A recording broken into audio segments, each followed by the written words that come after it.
Super Bowl ads pricier than ever, despite NFL ratings dip. The story of the NFL this season was all about television ratings.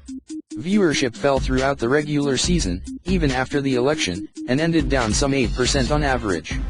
That drop had an impact on advertiser spending in the NFL playoffs in January, according to new data from Media Radar. Of last year's top 10 biggest playoff advertisers, 8 lowered their ad spend for this year. 4 of them, Nissan, Fiat Chrysler, Best Buy and Apple, dropped out of the top 10 entirely. Only GM and Ford raised their spend. So you might think the trend would apply to Super Bowl advertising too. You might think that after a down ratings year and after last year's Super Bowl viewership of 111 million was down from the 114 million who watched in 2015, the cost for brands to get in might soften. Nope.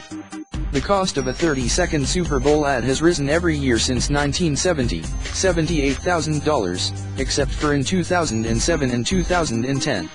Last year it was $4.8 million for a spot. This year, it's at $5 million. And experts say that for the brands that buy, the final price tag is much higher than that. Most will spend another couple $1 million to market and promote their ad ahead of time and create various social and digital tie-ins. So, is there any ceiling on Super Bowl ads? Is 30 seconds of airtime during the big game really as valuable as ever? Brands insist it is. It's the last bastion of programming that people feel is must-see, in the moment, live, says Elizabeth Lindsay, a partner at Wasserman, who strategizes with many of the brands that are partners of the NFL. I would argue the Super Bowl is a cultural experience far more than it is an individual game. It's a gathering. And regardless of how you watch, at the end of the day it's social. Advertisers, naturally, want to harness that social buzz.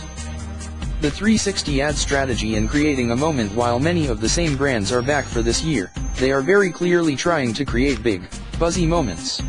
Anheuser-Busch InBev, a perennial buyer of multiple ad slots, is running a Budweiser ad that has already created conversation, as it appears to touch on immigration.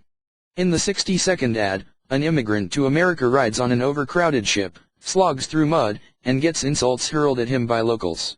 At the end, in St. Louis, he makes a friend in a bar, Eberhard Anheuser, and it's revealed that the protagonist is Adolphus Busch. Given the political storm of President Trump's executive order, the ad is sure to court controversy.